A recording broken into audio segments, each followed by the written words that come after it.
Hello everyone, welcome to your channel Data Science Studio, and today we are going to start with day 8 of statistics for data science. So let's get started. So today we are going to discuss three important concepts, which is Bayes theorem, discrete probability distribution and continuous probability distribution. So when we are talking about Bayes theorem, so let's say that we have two events A and B, and Bayes theorem determines the conditional probability of the event A given that event B has already occurred. So the formula for Bayes theorem is P of A given B is equal to P of B given A into probability of A divided by probability of B. So what is P of B given A? This is called as how likely B happens given that A has already happened, and this is called as likelihood. What is P of B? P of B is how likely B happens. And what is P of A?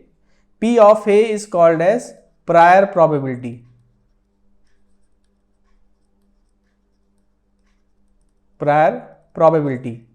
And what is P of A given B? So P of A given B means how likely A happens given that B has already happened, and this is called as posterior probability.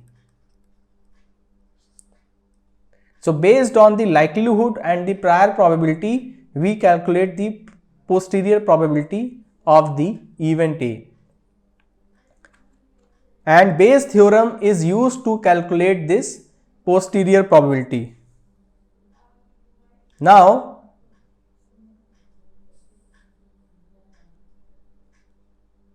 let's say that we are going to solve an example. Let's say that in a bulb factory, machines ABC manufacture 25%, 35% and 45% of the total output. Of the total of their output, 5, 4 and 2% are defective bulbs, and a bulb is drawn at random and is found to be defective. So we have to find what is the probability that it was manufactured by machine A, B or C. So let's say that we have A1, A2, A3 as the probability for ABC. So let's assume that. So probability of A1 is 0.25, probability of A2 is 0.35 and probability of A3 0.40. Now let's say that B is the event of defective. Let's say that B is the event of drawing a defective bulb.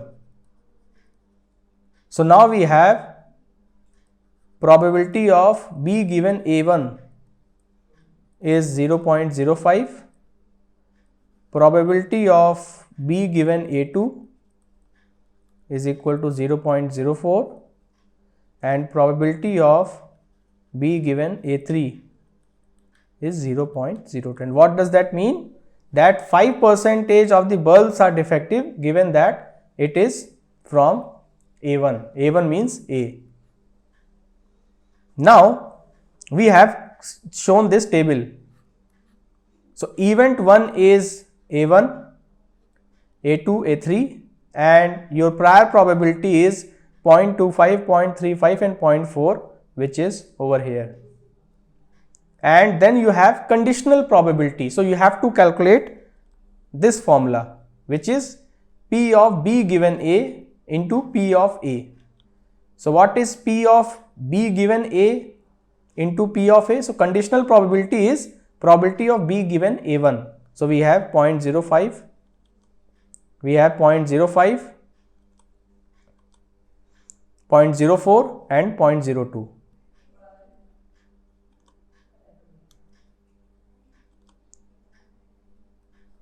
Okay, and now we have joint probability. So what is joint probability? Joint probability is the multiplication of this conditional probability and the probability of event A. So we calculated the joint probability.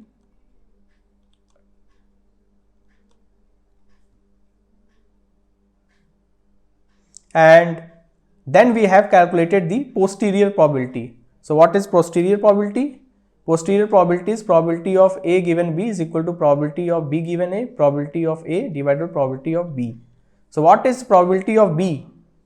So probability of B is equal to probability of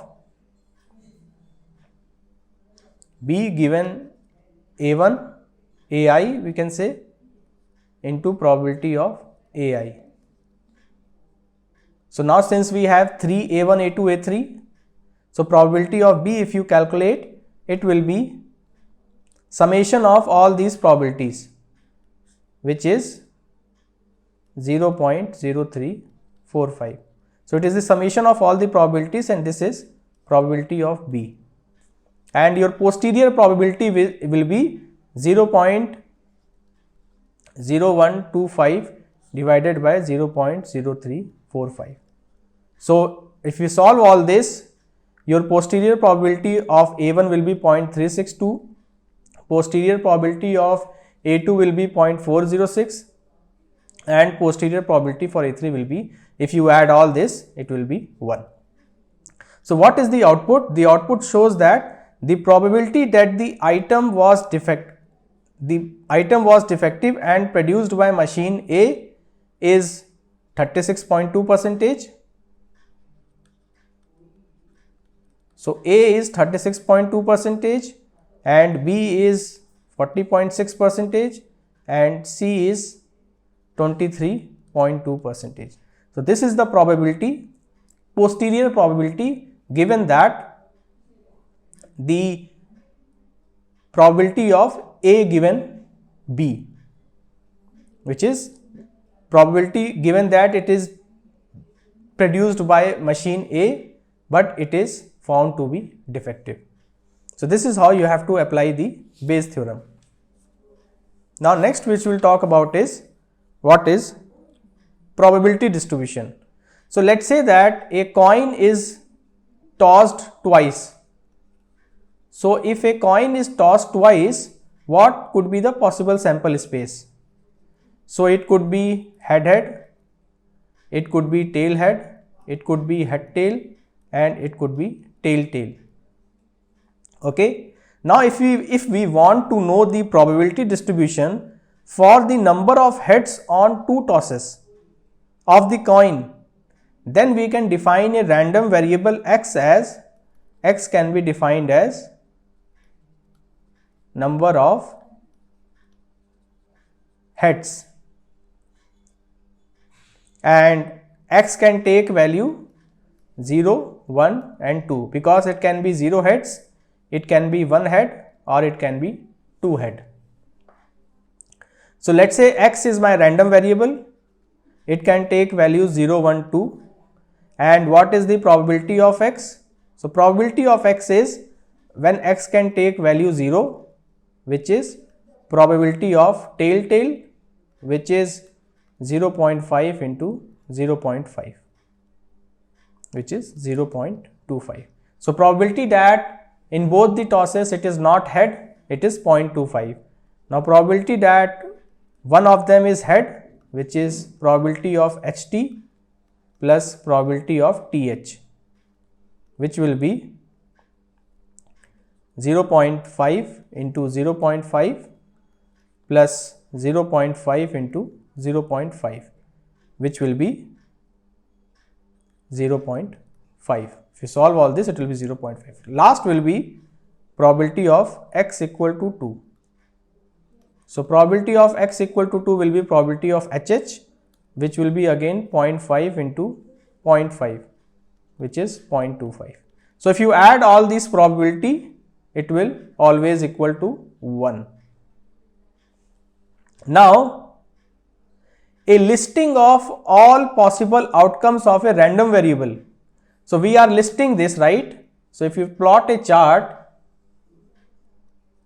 here you get the probability P of x and here you get the x. So, x, if it is 0, it is 0.25 is the probability. If x is 1, it is 0.5. If x is 2, it is again 0.25. So, this is called as probability distribution. So, which is the listing of all the possible outcomes of a random variable with each outcome associated probability of occurrence is called probability distribution. So, this graph which you are seeing over here is the probability distribution of a random variable x which can take 3 values, which means it can be 0 head, 1 head or 2 head. Now, a random variable can take 2 sets of values. One is called as discrete. So, a random variable can take 2 values. One is called as discrete, which means it can take integer values. So, for example, number of students in a class is a discrete variable. It can be 20, it can be 30, it cannot be 20.5. So, a random variable may be either discrete or continuous, and a discrete random variable can only take finite or countably infinite number of distinct values, and a continuous random variable can take numerical values in a interval. So, a continuous probability distribution can take values in an interval. So, a probability distribution can be divided into 2 types. One is discrete probability distribution, another one is continuous probability distribution. So, discrete probability distribution assumes that the outcomes of a random variable under study can take only integer values. And if the random variable x is discrete, then its probability distribution is called as probability mass function. So, the distribution which we have seen of heads, this is called as probability mass function. Now, a discrete probability distribution assumes that the outcomes of the random variable can take only integer values. We should be very clear about it. And there are 2 properties associated with it, which means the probability of any specific outcome. For example, in this particular case, the probability of any outcome will lie always between 0 to 1. So, probability of x equal to 0, x equal to 1 and x equal to 2 will always lie between 0 and 1, and the sum of the probabilities over all the possibilities of a discrete random variable must be equal to 1. So, if we have a random variable x which is the occurrence of heads, the sum of all the occurrence of this discrete random variable will be equal to 1. So, if you add this 0.25, 0.5 and 0.25, this all 3 addition will be equal to 1.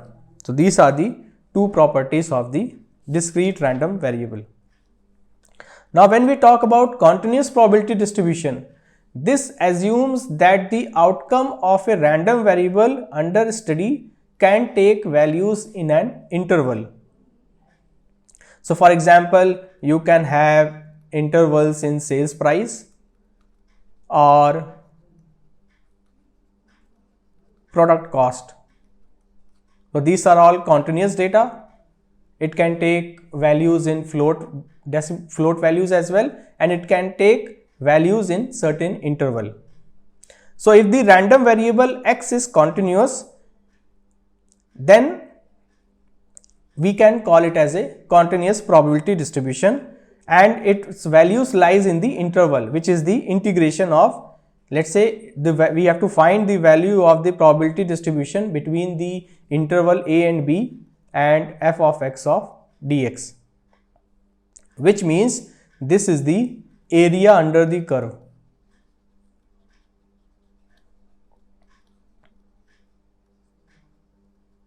So in case of continuous probability distribution, the probability is identified by the area under the curve between the two intervals, and we will be seeing that with couple of examples.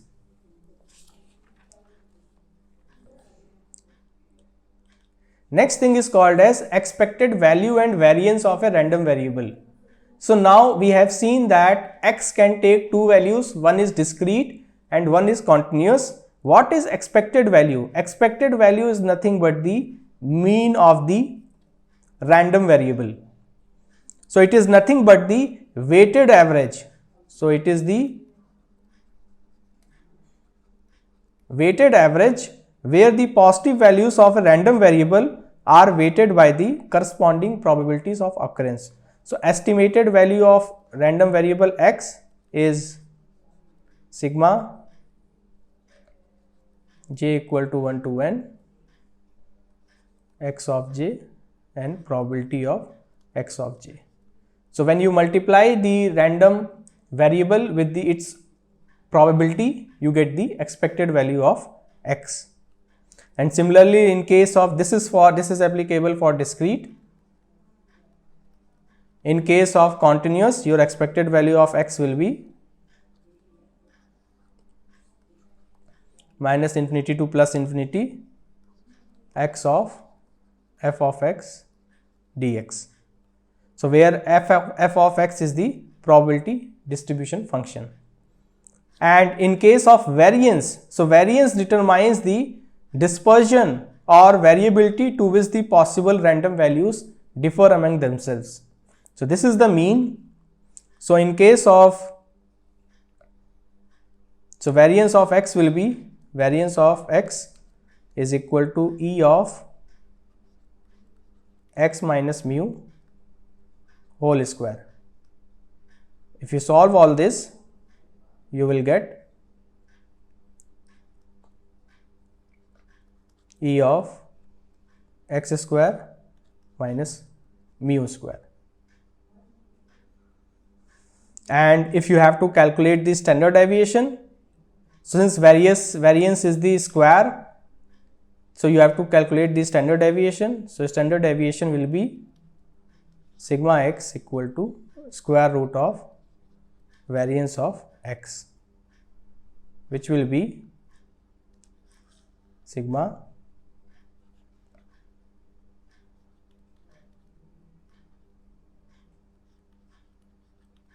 xj minus mu whole square and probability of xj. So this is the formula to calculate the variance standard deviation of the probability distribution. Now we'll solve one example. So now let's say that a bag contains 3 red balls and 2 white balls. A man is to draw 2 balls at random without replacement. This is a very important word. He gains rupees 20 for each red ball and rupees 10 for each white one. What is the expectation of his draw? Which means on an average how much money he will get. So this is very easy. So first we will get probability of x equal to 2 red ball, which will be 3c2 by 5c2, which will be 3 by 10. And then probability of x equal to 1 red ball and 1 white ball, which will be 3c1 into 2c1 divided by 5c2, which will be 3 by 5. And then lastly we will have probability of x equal to 2 white balls, 2c2 divided by 5c2, which will be 1 by 10. Now you can see this chart. So if it is 2 red, the gain is 40 rupees. If it is 1 red, 1 white, the gain is 30. If it is 2 white, the gain is 20 rupees. So your expected value of x will be, so if you remember the formula, the expected value of x will be xj into probability of xj, which means gain is 40, which is xj. This is the random value of the random variable. So which will be 40 into 3 by 10 plus 30 into 3 by 5 plus 20 into 1 by 10. So if you solve all this, you will get 32. So 32 is the expected value of his draw, given the fact that whether it is 2 red ball or 2 white ball or 1 red or 1 white ball, the average amount of value which he will get is rupees 32. We'll solve one more example. So now let's say that a brand salesman wants to know the average number of units he sells per sales call based on the below data, and this is very easy. So it will be 0 into 0.15 plus 1 into 0.2 plus 2 into 0.1 plus 3 into 0.05 plus 4 into 0.3 plus 5 into 0.2. So if you solve all this, it will be 2.75. So the average number of units he sells per sales call is 2.75 units. Now that's it for today's session. In next session, we will talk very important concepts from data science perspective, which is binomial distribution, Poisson distribution and normal distribution, and it is very important topics. So please subscribe, like and comment and provide your feedback on the content, and stay tuned, stay connected. Thank you.